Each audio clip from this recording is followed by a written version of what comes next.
Hello friends, welcome to my channel Aarambh classes.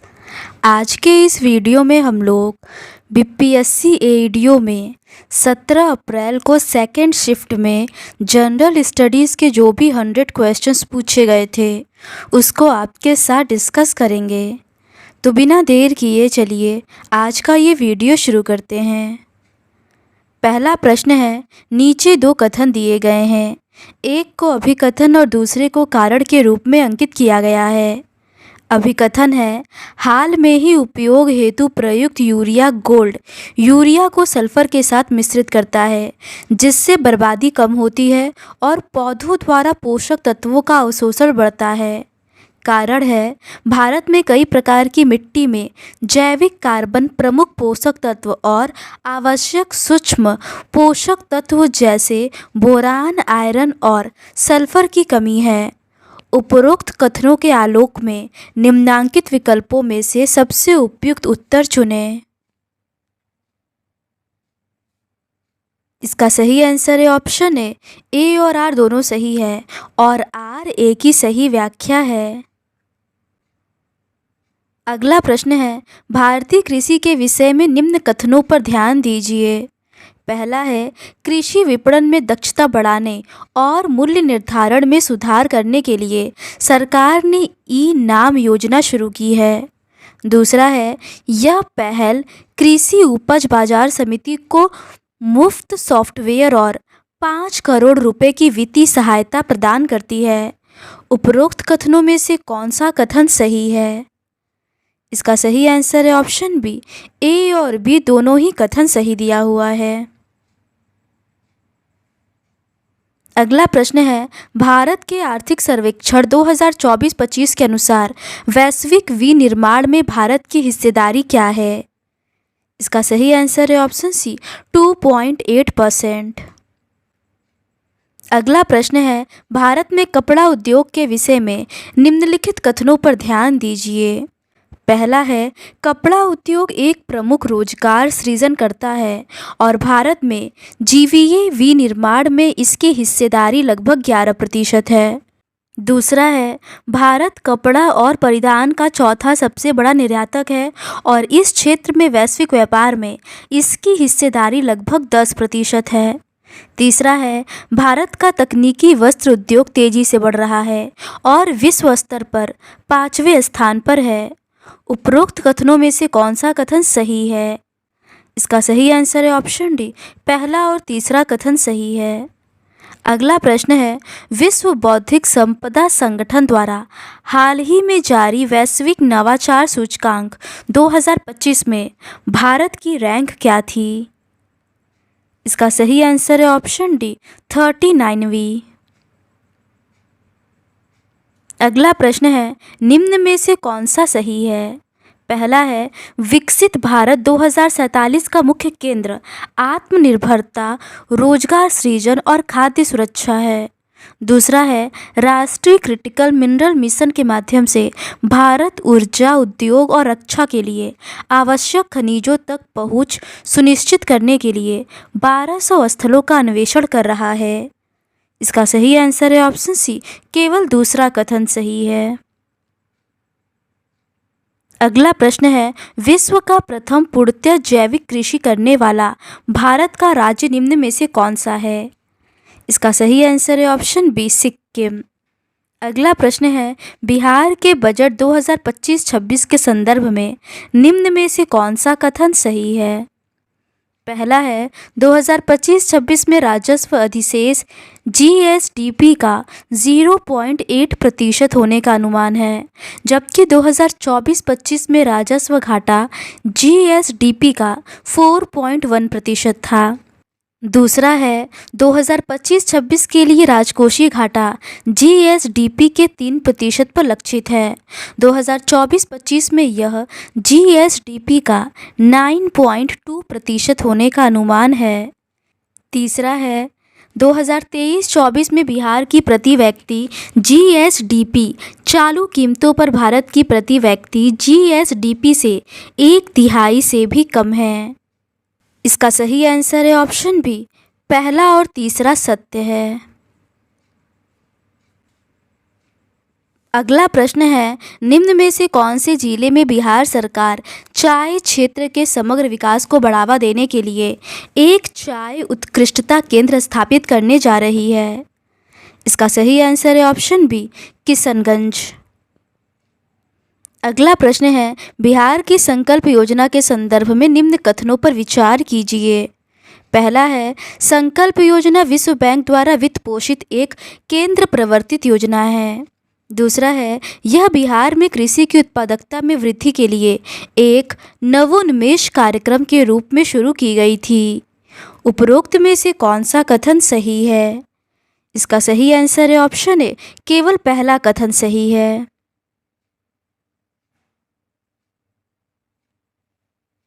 अगला प्रश्न है, जीएसटी सुधारों 2025 द्वारा जीएसटी की दरों में कमी करके सीधे तौर पर दो चुनौतियों का समाधान किया गया है, जिसमें शामिल है रोजगार सृजन और इसका सही आंसर है ऑप्शन डी, उपरोक्त सभी। सामर्थ्य, गरीबी निवारण और निर्यात बढ़ाना। अगला प्रश्न है, निम्नलिखित का मिलान करें। इसका सही आंसर है ऑप्शन सी।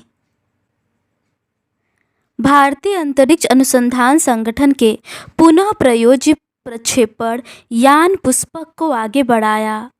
इसका मार्च 22, 2024 को होगा।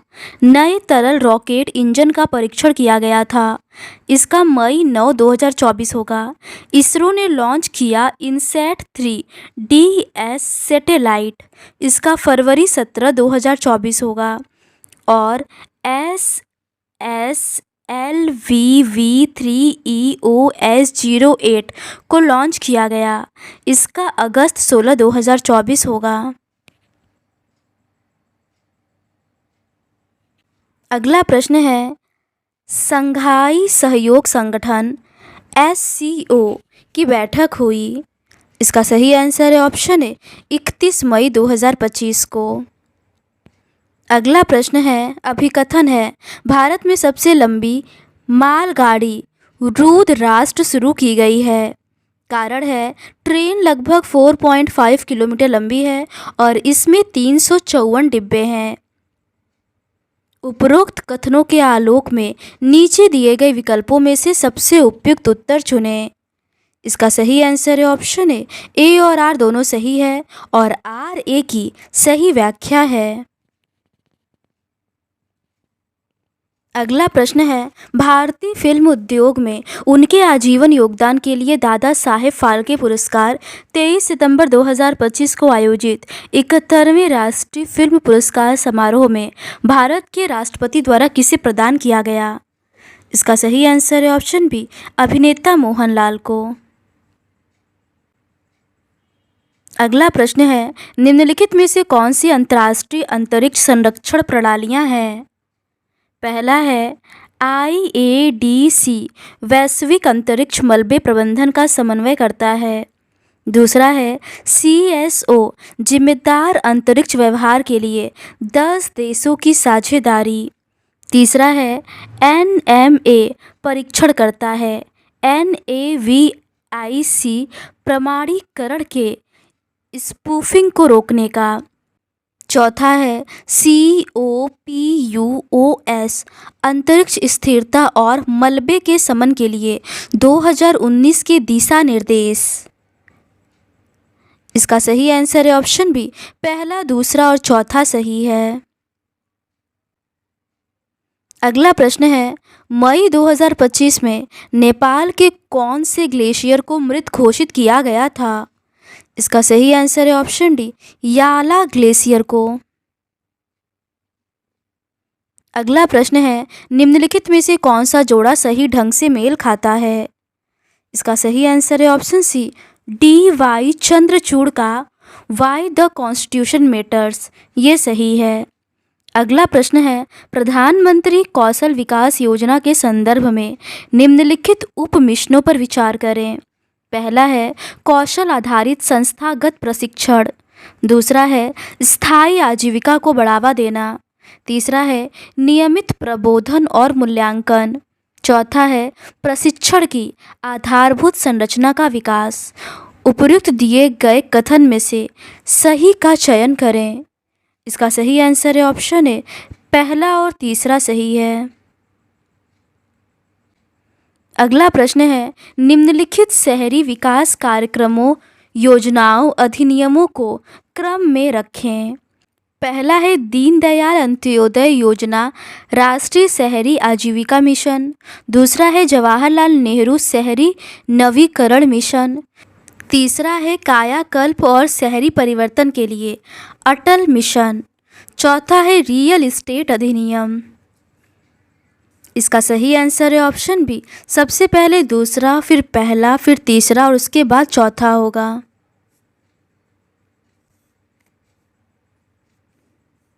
अगला प्रश्न है, सूची 1 को सूची 2 से मिलान करें। सूची 1 में देश और सूची 2 में राजधानी दी हुई है। इसका सही आंसर है ऑप्शन डी, लेबनान का बैरूत होगा, मिस्र का कहिरा होगा, युगांडा का कंपाला होगा और स्लोवाकिया का ब्रातिस्लावा होगा।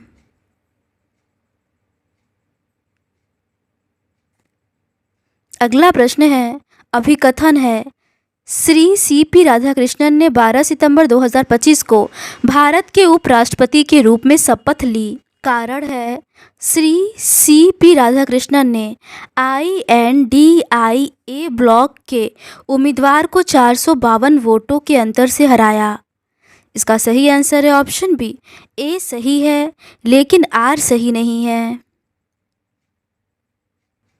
अगला प्रश्न है, अभिकथन है, महिला सशक्तिकरण पर राष्ट्रीय सम्मेलन का उद्घाटन 14 सितंबर 2025 को लोकसभा अध्यक्ष श्री ओम बिरला द्वारा किया गया। कारण है, आंध्र प्रदेश के तिरुपति में महिला सशक्तिकरण पर संसदीय और विधायी समिति का 2 दिवसीय राष्ट्रीय सम्मेलन आयोजित किया गया। उपरोक्त कथनों के आलोक में नीचे दिए गए विकल्पों में से सबसे उपयुक्त उत्तर चुनें। इसका सही आंसर है ऑप्शन ए और आर दोनों सही है और आर ए की सही व्याख्या है। अगला प्रश्न है, अभिकथन है, people's linguistic survey of India के अनुसार भारत में भाषाओं की दूसरी सबसे बड़ी संख्या है। कारण है, भाषाओं की संख्या 840 है। उपरोक्त कथनों के आलोक में नीचे दिए गए विकल्पों में से सबसे उपयुक्त उत्तर चुनें। इसका सही आंसर है ऑप्शन बी, ए सही नहीं है लेकिन आर सही है। अगला प्रश्न है, भूतापीय ऊर्जा नीति 2025 के बारे में सही कथन है। पहला है, नीति का उद्देश्य भारत के अप्रयुक्त भूतापीय संसाधनों का दोहन करना है। दूसरा है, यह नेट ज़ीरो 2070 के लक्ष्य की तरफ अपने स्वच्छ ऊर्जा संक्रमण दर को उत्कृष्टता देना है। तीसरा है, यह राज्यों, उद्योग और वैश्विक निकायों के साथ अनुसंधान, नवाचार और सहयोग को प्रोत्साहित करता है। और चौथा है, उपरोक्त में से कोई नहीं। इसका सही आंसर है ऑप्शन सी, पहला, दूसरा और तीसरा। अगला प्रश्न है, नीचे दिए गए कोड में निम्नलिखित विद्युत चुंबकीय विकिरणों को उनकी संबंधित आवृत्तियों के सही घटते क्रम में व्यवस्थित करें। पहला है अवरक्त विकिरण, दूसरा है सूक्ष्म तरंग विकिरण और तीसरा है पराबैंगनी विकिरण। आवृत्ति के संबंध में उनके बीच सही संबंध क्या है? इसका सही आंसर है ऑप्शन सी, सबसे पहले तीसरा, फिर पहला और सबसे अंत में दूसरा। अगला प्रश्न है, नीचे 2 कथन दिए गए हैं, एक को अभिकथन और दूसरे को कारण कहा गया है। अभिकथन है, ऊर्ध्वाधर वृत्तीय गति में उच्चतम स्थिति पर डोरी में तनाव न्यूनतम होता है। कारण है, उच्चतम बिंदु पर तनाव = अपकेंद्री बल माइनस पिंड का भार। यह गति के दौरान तनाव का न्यूनतम मान है। उपरोक्त कथनों के आधार पर नीचे दिए गए विकल्पों में से सबसे उपयुक्त उत्तर को चुनिए। इसका सही आंसर है ऑप्शन ए और आर दोनों सही है और आर ए की सही व्याख्या है। अगला प्रश्न है, चालकों के संदर्भ में निम्नलिखित कथनों पर विचार करें। पहला है संयोजकता बैंड और चालन बैंड एक दूसरे को अतिव्याप्त करते हैं। दूसरा है किसी चालक की प्रतिरोधकता तापमान के साथ चरघातांकी रूप से घटती है। तीसरा है चालक अर्धचालकों की तुलना में कम और कुचालकों की तुलना में अधिक विद्युत धारा का संचालन करते हैं। ऊपर दिए गए 3 कथनों में से कितने कथन सही हैं? इसका सही आंसर है ऑप्शन ए, केवल पहला कथन। अगला प्रश्न है, नीचे 2 कथन दिए गए हैं, एक को अभिकथन और दूसरे को कारण कहा गया है। अभिकथन है, जब एक लोलक को चंद्रमा पर ले जाया जाता है तो उसका आवर्तकाल कम हो जाएगा। कारण है, चंद्रमा पर गुरुत्वाकर्षण स्थिरांक g का मान बढ़ जाएगा जिससे लोलक का आवर्तकाल कम हो जाएगा। उपरोक्त कथनों के आधार पर नीचे दिए गए विकल्पों में से सबसे उपयुक्त उत्तर चुनिए। इसका सही आंसर है ऑप्शन डी, उपरोक्त में से कोई सही नहीं है। अगला प्रश्न है, धारावाही तार के चारों ओर चुंबकीय क्षेत्र की दिशा निर्धारित की जा सकती है। इसका सही आंसर है ऑप्शन ए, दाएं हाथ के अंगूठा नियम से। अगला प्रश्न है, निम्नलिखित में से कौन सा नियम इस तथ्य का समर्थन करता है कि स्वतंत्र रूप से लटके हुए लकड़ी के फ्रेम पर कील ठोकना कठिन है? इसका सही आंसर है ऑप्शन बी, न्यूटन का गति का तीसरा नियम।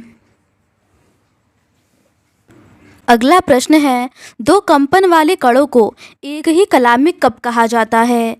पहला है यदि उनके बीच कलांतर पाई का समगुणज हो। दूसरा है यदि पथांतर का समगुणज हो। तीसरा है यदि समय अंतराल का समगुणज हो। इसका सही आंसर है ऑप्शन डी, उपरोक्त सभी। अगला प्रश्न है, एक गैल्वेनोमीटर को निम्न में से किसके साथ जोड़कर वोल्ट मीटर में परिवर्तित किया जा सकता है? इसका सही आंसर है ऑप्शन बी, उच्च प्रतिरोध तार को श्रेणी क्रम में। अगला प्रश्न है, तारे टिमटिमाते हैं क्योंकि? इसका सही आंसर है ऑप्शन बी, पृथ्वी के वायुमंडल की विभिन्न परतों का अपवर्तनांक लगातार बदलता रहता है। अगला प्रश्न है, हब्बल स्थिरांक का महत्व है? इसका सही आंसर है ऑप्शन ए, यह ब्रह्मांड के विस्तार की दर को मापता है। अगला प्रश्न है, निम्नलिखित में से किस धातु के संकुलों का उपयोग रूमेटॉयड अर्थराइटिस के उपचार में किया जाता है? इसका सही आंसर है ऑप्शन ए, रुथेनियम। अगला प्रश्न है, इनमें से किस यौगिक की ऑक्सीकरण क्षमता सबसे अधिक है? इसका सही आंसर है ऑप्शन बी। अगला प्रश्न है, किस ताप पर मेथेन के विसरण की गति किसी अज्ञात गैस के विसरण की 2 गुनी होगी? अज्ञात गैस का अणु भार है। इसका सही आंसर है ऑप्शन बी, 64। अगला प्रश्न है, निम्नलिखित में से बोरोन कौन सा एनायन नहीं बना सकता है? इसका सही आंसर है ऑप्शन ए। अगला प्रश्न है, निम्नलिखित में से किस यौगिक द्वारा अधिकतम सहसंयोजक बंध दिखाया जाता है? इसका सही आंसर है ऑप्शन बी। अगला प्रश्न है, निम्नलिखित पर विचार कीजिए। अभिकथन है, कार्बोक्सिलिक अम्ल कार्बोनिल समूह का परीक्षण नहीं देता है।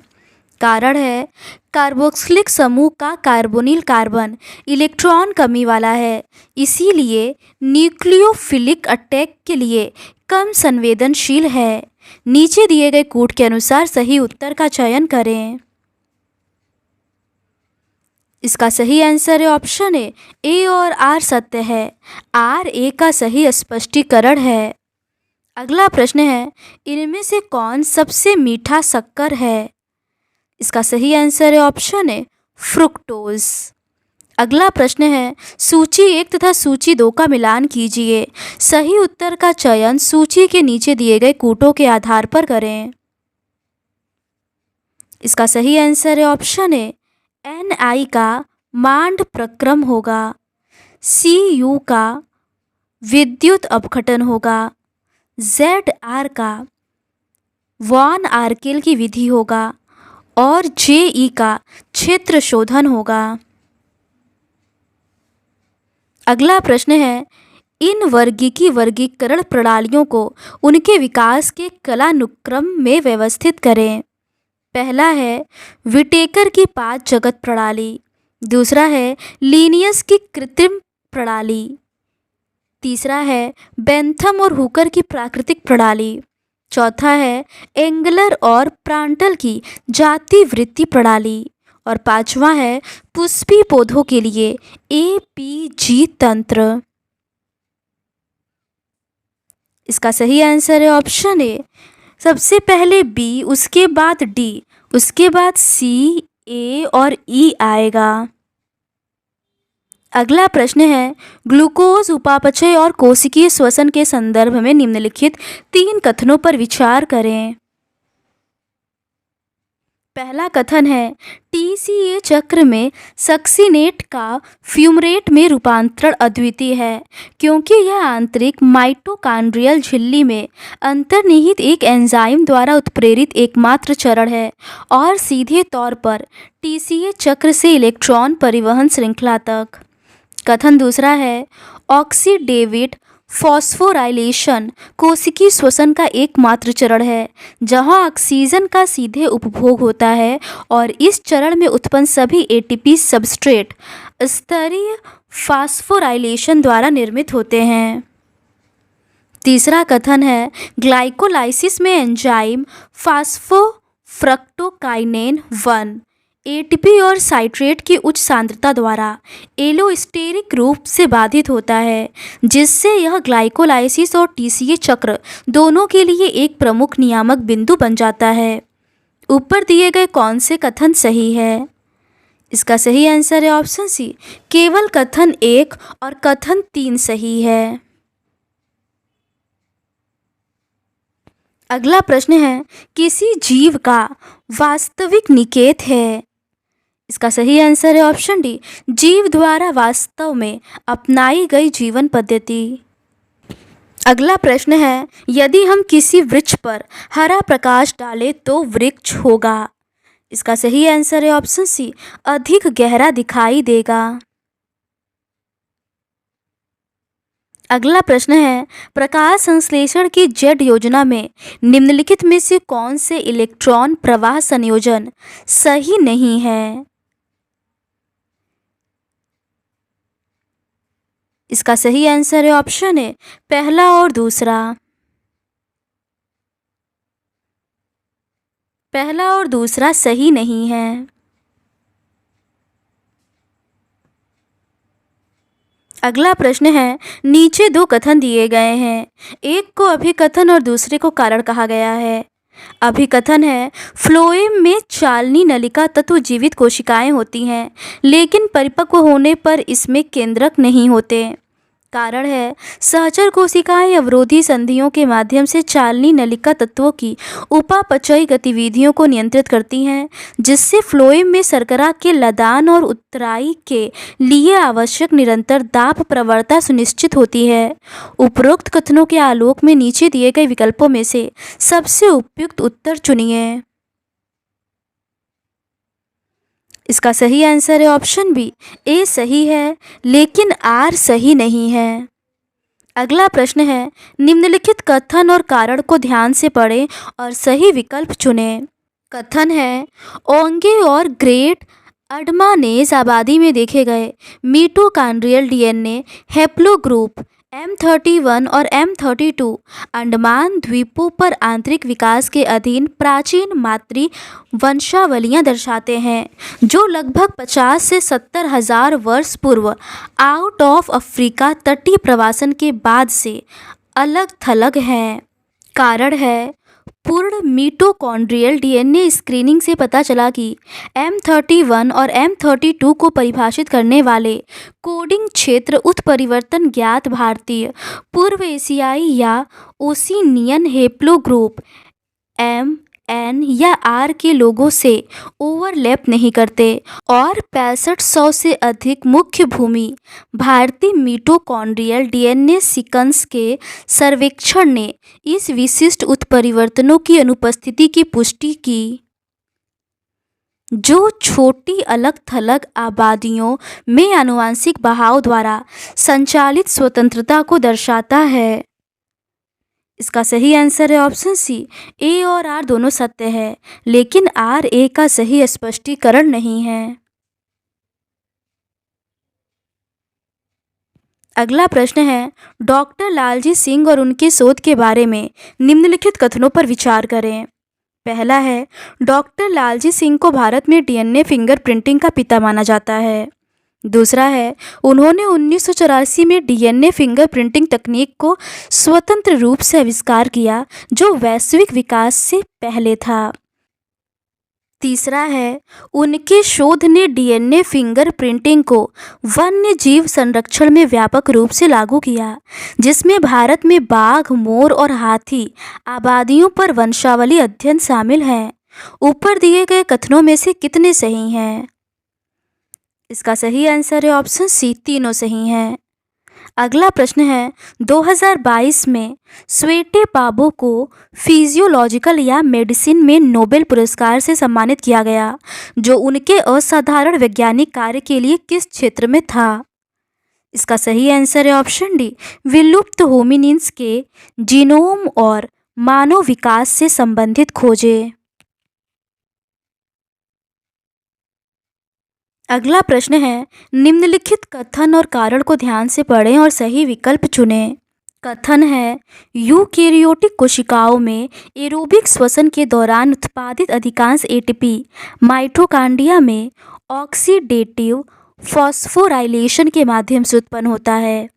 कारण है, ऑक्सीडेटिव फास्फोराइलेशन आंतरिक माइटोकॉन्ड्रियल झिल्ली के पार प्रोटीन ग्रेडिएंट पर निर्भर करता है, जो इलेक्ट्रॉन ट्रांसपोर्ट चेन द्वारा स्थापित किया जाता है, जो केमियोस्मोसिस के माध्यम से एटीपी संश्लेषण को चलाता है। इसका सही आंसर है ऑप्शन ए और आर दोनों सत्य है और आर ए का सही स्पष्टीकरण है। अगला प्रश्न है, निम्नलिखित प्रश्न दो सूचियों से मिलकर बना है। सूची 1 के आइटमों को सूची 2 के उपयुक्त आइटमों से मिलान करें और नीचे दिए गए विकल्पों से सही कोड चुनें। सूची 1 का प्रत्येक आइटम सूची 2 से एक या अधिक मिलान कर सकता है, लेकिन सूची 2 का प्रत्येक आइटम केवल एक बार उपयोग किया जाता है।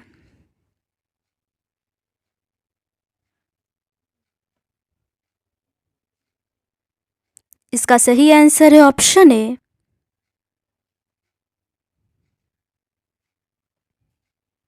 प्राचीन डीएनए नमूने का स्रोत का हरियाणा के राखीगढ़ी में 2500 ईसा पूर्व की एक महिला के कंकाली अवशेष होगा। पहचानी गई प्राथमिक वंशावली घटक का प्राचीन ईरानी संबंधित किसानों या चरवाहों और प्राचीन पूर्वज दक्षिण भारतीयों का मिश्रण होगा।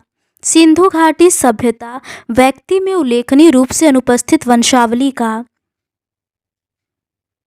स्टेप घुमंतु चरवाहे होगा और आधुनिक भारतीयों के लिए व्यापक आनुवंशिक निहितार्थ का सभ्यता के चरम के दौरान बाहरी स्टेप इनपुट के बिना सिंधु घाटी सभ्यता आबादियों को सीधे आनुवंशिक पूर्वज के रूप में।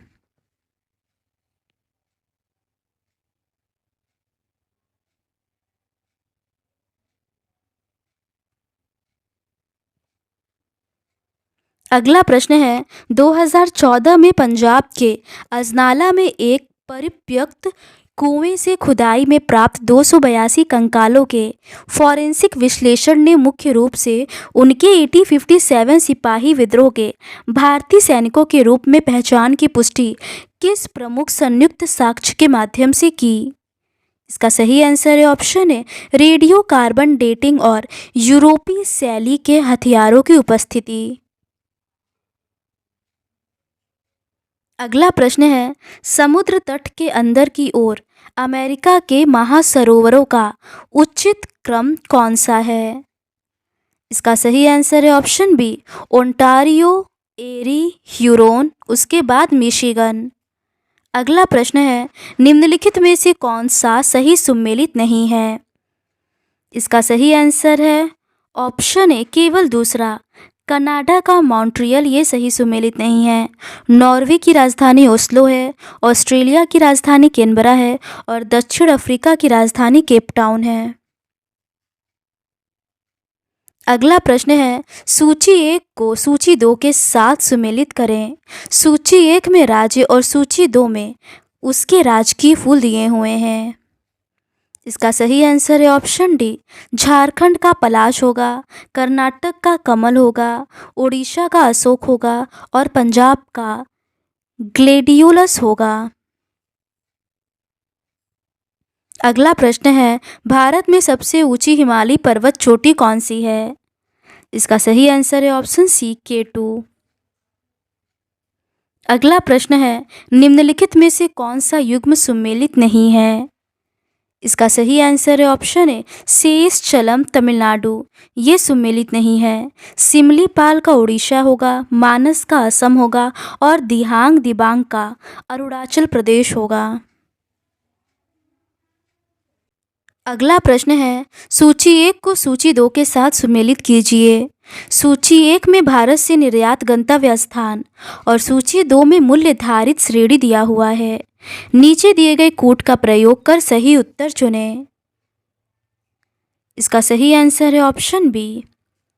अगला प्रश्न है, नीचे 2 कथन दिए हुए हैं, एक को अभिकथन और दूसरे को कारण नाम दिया गया है। अभिकथन है, मेक इन इंडिया उपक्रम 2014 में शुरू किया गया। कारण है, उसका मुख्य हेतु भारत का विनिर्माण कार्यक्षेत्र को वैश्विक बढ़ावा देना है। उपरोक्त कथन को ध्यान में रखते हुए विकल्प में से सर्वाधिक सही को चुनें। इसका सही आंसर है ऑप्शन ए और आर दोनों सत्य है और आर ए का सही स्पष्टीकरण है। अगला प्रश्न है, लाइफ के बारे में निम्नलिखित कथनों पर विचार करें। पहला है, यह पर्यावरण के लिए जीवन शैली है।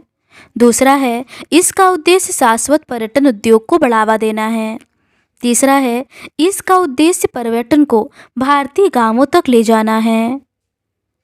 इसका सही आंसर है ऑप्शन डी, इनमें से कोई भी कथन सही नहीं दिया हुआ है। अगला प्रश्न है, बिहार में खेती क्षेत्र के आधार पर खाद्य फसलों का क्रम ऐसा है। इसका सही आंसर है ऑप्शन बी, चावल, गेहूं, मक्का, दालें। अगला प्रश्न है, बिहार की बाढ़ के बारे में नीचे से कौन से कथन सत्य हैं? पहला है, बिहार मुख्यतः मैदानी क्षेत्र है। दूसरा है, बिहार की प्रमुख नदियां लंबी हैं और उनका जल ग्रहण क्षेत्र पहाड़ों में है। तीसरा है, बिहार आर्थिक रूप से पिछड़ा है।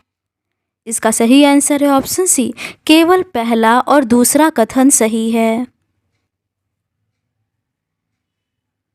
अगला प्रश्न है, भारत में चांदी के प्राचीनतम प्रमाण कहाँ से प्राप्त हुए हैं?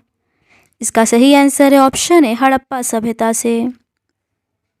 अगला प्रश्न है, चतुर्थ बौद्ध संगीति किसके शासनकाल में आयोजित हुई? इसका सही आंसर है ऑप्शन ए, कनिष्क के। अगला प्रश्न है, चंद्रप्रद्योत किस प्राचीन गणराज्य का शासक था? इसका सही आंसर है ऑप्शन बी, अवंती का। अगला प्रश्न है, राष्ट्रकूट शासक किस धर्म के संरक्षक थे? इसका सही आंसर है ऑप्शन सी, जैन धर्म के। अगला प्रश्न है, किसके शासनकाल में मंगोलों को पहली बार सिंधु नदी पर देखा गया था?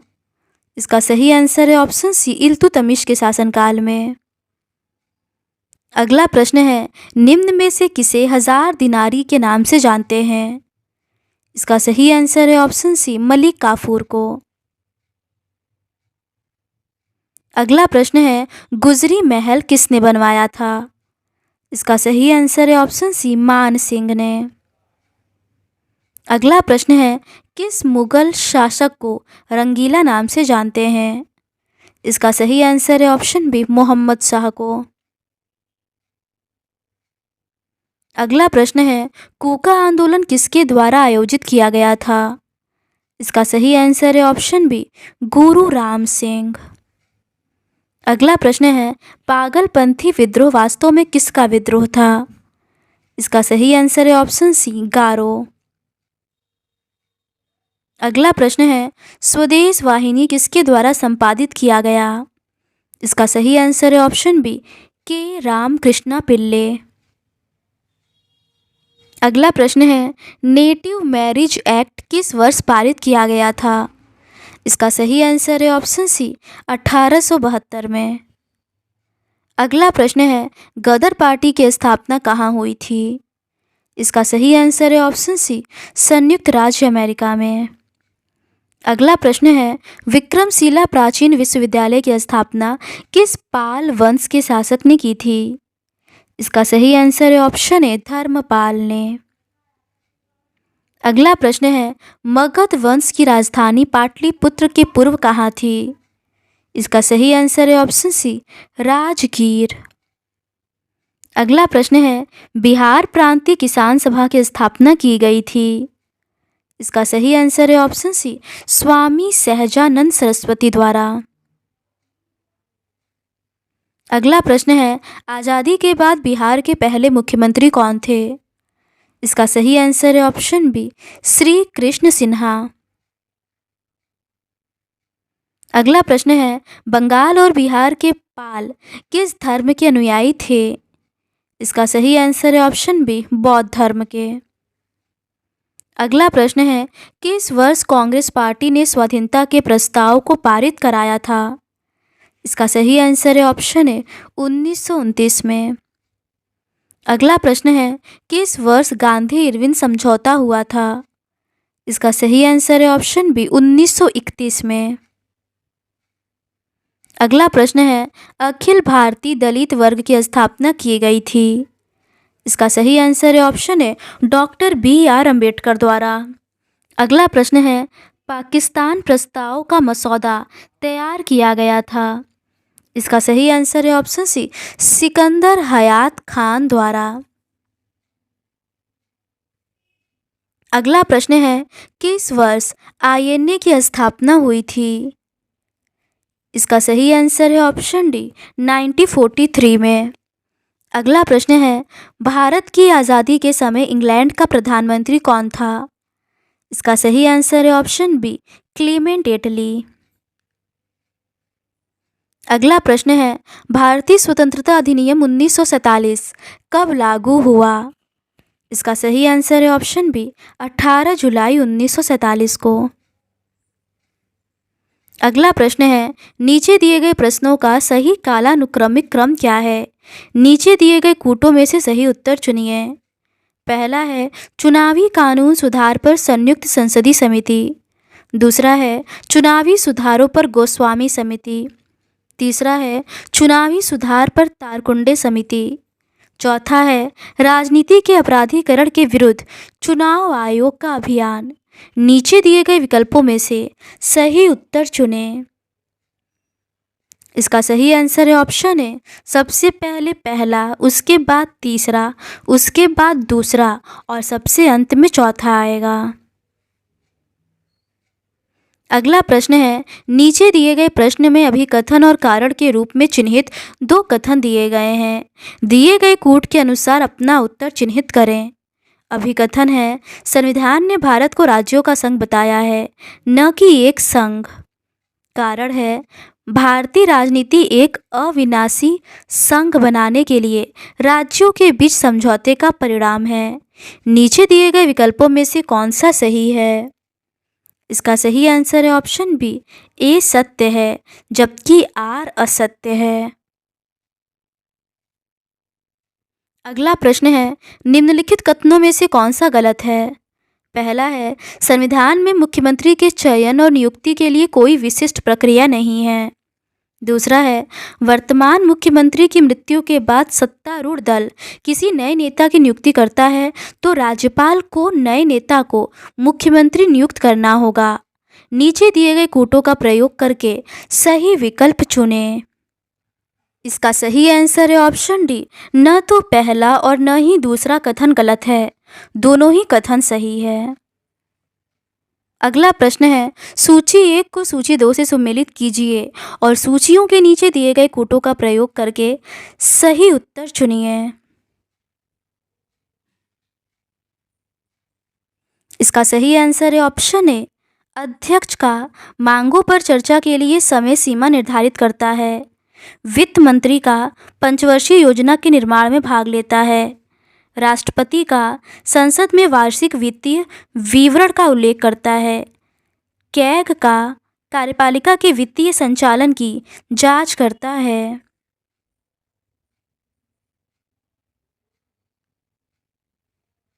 अगला प्रश्न है, निम्नलिखित में से कौन से भारत में पंचायती राज संस्थाओं की अप्रभाविता के संभावित कारण हैं? पहला है, शिक्षा, स्वास्थ्य, स्वच्छता और जल जैसे विभिन्न शासकीय कार्यों का हस्तांतरण 73वें संशोधन अधिनियम द्वारा अनिवार्य नहीं था। दूसरा है, पंचायती राज संस्थाओं के लिए वित्त की कमी। तीसरा है, पंचायती राज संस्थाओं में महिलाओं और अनुसूचित जाति अनुसूचित जनजाति के लिए आरक्षण के अनिवार्य प्रावधान होने के बावजूद इन कमजोर समूहों का प्रतिनिधित्व शायद ही हो। नीचे दिए गए कूटों का प्रयोग करके सही उत्तर को चुनें। इसका सही आंसर है ऑप्शन डी। पहला, दूसरा और तीसरा सभी कारण हैं। अगला प्रश्न है, राज्य विधानमंडल में निम्नलिखित विधेयकों पर विचार करें। पहला है, विधानसभा द्वारा पारित लेकिन परिषद में लंबित विधेयक। दूसरा है, परिषद द्वारा पारित लेकिन विधानसभा में लंबित विधेयक। तीसरा है, राज्य विधानमंडल द्वारा पारित लेकिन राज्यपाल की स्वीकृति के लिए लंबित विधेयक। चौथा है, राज्य विधानमंडल द्वारा पारित लेकिन राष्ट्रपति द्वारा पुनर्विचार के लिए लौटाया गया विधेयक। उपर्युक्त में से कौन सा विधेयक राज्य विधानमंडल के भंग होने पर रद्द हो जाता है? इसका सही आंसर है ऑप्शन सी, केवल पहला और दूसरा। अगला प्रश्न है, निम्नलिखित में से कौन सी समितियां कार्यपालिका पर विधायी नियंत्रण रखने के लिए अपने कार्य में कैग की सहायता करती हैं?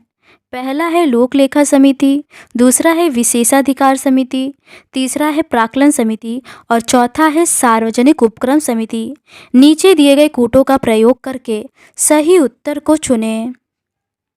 इसका सही आंसर है ऑप्शन डी, पहला, तीसरा और चौथा।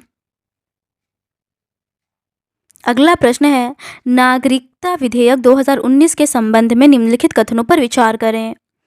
पहला है, यह अधिनियम अवैध प्रवासियों के निर्दिष्ट वर्ग को भारत में 5 वर्ष के निवास के बाद प्राकृतिककरण द्वारा नागरिकता के लिए आवेदन करने की अनुमति देता है। दूसरा है, विधेयक के प्रावधान पूरे देश में लागू हैं। तीसरा है, आव्रजन की अंतिम तिथि 31 दिसंबर 2014 या उससे पहले है। उपरोक्त कथनों में से कौन सा कथन सही है? इसका सही आंसर है ऑप्शन डी, केवल पहला और तीसरा कथन सही है। अगला प्रश्न है, 98वें संविधान संशोधन अधिनियम के संबंध में निम्नलिखित में से कौन सा कथन सही है? इसका सही आंसर है ऑप्शन बी, पहला, दूसरा और तीसरा सभी कथन सही है। 98वें संविधान संशोधन अधिनियम ने अनुच्छेद 371 जे जोड़ा, जिसमें हैदराबाद कर्नाटक क्षेत्र के लिए विशेष प्रावधान प्रदान किए गए। विशेष प्रावधानों का उद्देश्य क्षेत्र की विकास आवश्यकताओं को पूरा करने हेतु धन के समान आवंटन हेतु एक संस्थागत तंत्र स्थापित करना है। अनुच्छेद 371 जे ने क्षेत्र के छात्रों के लिए क्षेत्र के शैक्षणिक और व्यावसायिक प्रशिक्षण संस्थानों में सीटों के आरक्षण का प्रावधान किया।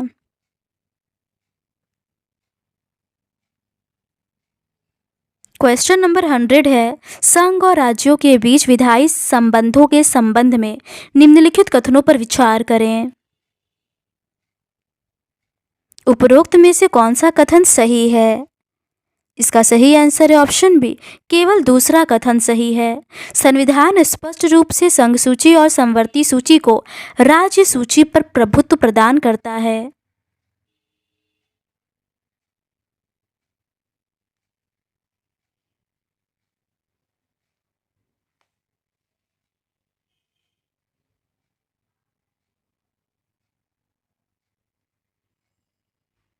तो आज के इस वीडियो में बस इतना ही। अगर आपको ये वीडियो पसंद आता है तो please do subscribe to my channel and like this video. Thank you.